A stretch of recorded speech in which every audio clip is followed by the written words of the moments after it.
మగువ channel ప్రేక్షకులకు స్వాగతం. ఈరోజు మనం చిట్యాల ఐలమ్మ గురించి, ఆమె మునిమనవరాలు చిట్యాల శ్వేత ఐలమ్మ ఏం చెప్పారో ఈరోజు ఎపిసోడ్లో మనం తెలుసుకుందాం. ధైర్య సాహసాలు, ధిక్కార స్వభావం, గొప్ప వ్యక్తిత్వం, సడలని ఆత్మస్థైర్యం, సమసమాజం రావాలన్న బలమైన కాంక్ష, ఈ గుణాలన్నిటికీ ప్రతీక చాకలి ఐలమ్మ.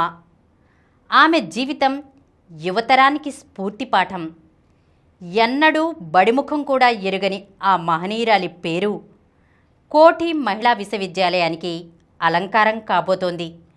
ఈ సందర్భంగా ఆమె మనుమరాలు చిట్యాల శ్వేత ఐలమ్మ చెప్పిన మాటలను ఇప్పుడు మనం తెలుసుకుందాం. చాకలి ఐలమ్మ రక్తం పంచుకుని పుట్టినవారు మాత్రమే కాదు, అన్యాయాన్ని ధిక్కరించే వారంతా ఆ అమ్మకు వారసులే. చిట్యాల ఐలమ్మకు 5 కొడుకులు, 1 కూతురు. తెలంగాణ రైతాంగ సాయుధ పోరాటంలో 1 కొడుకును రజాకార్లు పొట్టన పెట్టుకున్నారు. మిగిలిన వారందరిలో ఆమె పెద్ద కుమారుడు సోమయ్యకు చిన్న కొడుకైన రామచంద్రం ఒక్కరే తన నాయనమ్మ నాయకత్వ లక్షణాలను పుణికిపుచ్చుకున్నారు. అతను ఐలమ్మ దగ్గరే పెరిగి పెద్దయ్యారు. ఆమె ఆదర్శాలను అనుసరించారు. సిపిఎం స్థానిక నాయకుడిగా 20 ఏళ్ళు, పాలకుర్తి సర్పంచ్గా పుట్టిన గడ్డకు మంచి పనులెన్నో చేశారు. గ్రంథాలయం కట్టించారు. పేదలకు ఇళ్లు మంజూరు చేయించడం, ఊరుకు రోడ్లు, తాగునీరు లాంటి మౌలిక సదుపాయాలు సమకూర్చడం కోసం ఎంతో కష్టపడ్డారు. నేను ఆ రామచంద్రం గారి చిన్న కొడుకు సంపత్ కుమార్ భార్యను. చిట్యాల వారింట 2007లో అడుగుపెట్టాను. గొప్ప చరిత్ర కలిగిన కుటుంబానికి కోడలిగా వచ్చానని అంతవరకు నాకు తెలియదు. ఒకసారి ఐలమ్మ విగ్రహావిష్కరణకు మామయ్య వెంట నేను వెళ్ళాను. అప్పుడు ఆ వీరనారి సాగించిన ఆత్మగౌరవ పోరాటాన్ని ప్రజలంతా వేణోళ్లా కీర్తించడం విని పులకించిపోయాను. ఈ భూమి నాది, పండించిన పంట నాది, తీసుకెళ్లడానికి దొరెవ్వడు అని శివంగిలా గర్జించిన ఐలమ్మ జీవితం నన్ను కదిలించింది. ఆ స్ఫూర్తితోనే నా పేరును శ్వేత ఐలమ్మగా మార్చుకున్నాను. నా వంతు సేవ చేయాలనే సంకల్పంతో ప్రజా జీవితంలోకి వచ్చాను. ప్రతి సంవత్సరం ఐలమ్మ జయంతి, వర్ధంతి కార్యక్రమాలను ఘనంగా నిర్వహించడంలో నా వంతు పాత్ర పోషిస్తున్నాను. కోఠి మహిళా విశ్వవిద్యాలయానికి చాకలి ఐలమ్మ పేరు ప్రకటించడం ఆ పోరాట యోధురాలికి దక్కిన ఘనమైన నివాళి. ఆమె చరిత్ర తరతరాలకు తెలిసేలా ఇలాంటిదేదైనా మంచి నిర్ణయం ప్రభుత్వం తీసుకుంటే బావుంటుందని కుటుంబ సభ్యులంతా చాలా రోజులుగా అనుకుంటున్నాం. నిజానికి ఐలమ్మకు వారసులు ఉన్నారని సమాజానికి తెలిసింది. ఐలమ్మ వారసులుగా మాకు ప్రత్యేక గుర్తింపు, గౌరవం లభించింది కూడా ఇప్పుడే. ఇంతకు ముందు కొందరు తమ రాజకీయ లబ్ధి కోసం ఐలమ్మ పేరును బాగా ఉపయోగించుకున్నారు. ఆమె వారసులమైన మమ్మల్ని కావాలని విస్మరించారు. 4 ఏళ్ల కిందట మంత్రిగా ఉన్న ఒక పెద్ద మనిషి అయితే విగ్రహావిష్కరణ సభకు వచ్చి మా ఊసే ఎత్తకుండా ఉపన్యాసాలిచ్చారు. మాకు కీర్తి కిరీటాలు అక్కర్లేదు, కేవలం ఐలమ్మ వారసులుగా గుర్తింపు మాత్రమే ఆశించాం.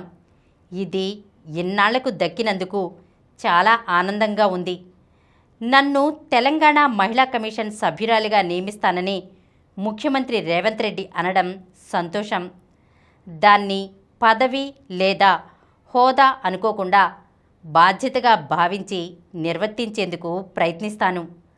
ఐలమ్మ తరతరాలుగా వస్తున్న వృత్తి చేయడం ఇష్టం లేకనే నాగలి పట్టింది, కౌలు రైతుగా మారింది.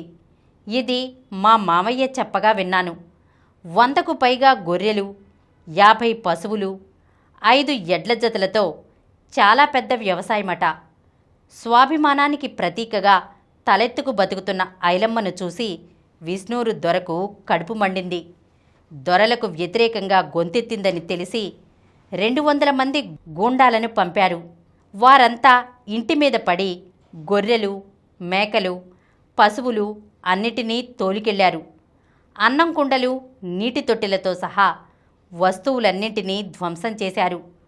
పచ్చి బాలింతగా ఉన్న ఆమె కూతురిపై అఘాయిత్యానికి తెగబడ్డారు. తెలంగాణ సాయుధ రైతాంగ పోరాటంలో భర్తను, కొడుకును ఐలమ్మ కోల్పోయింది. అయినా ఆ యోధురాలు అడుగు వెనక్కి వేయలేదు. తన పోరాటాన్ని మరింత ఉధృతం చేసింది.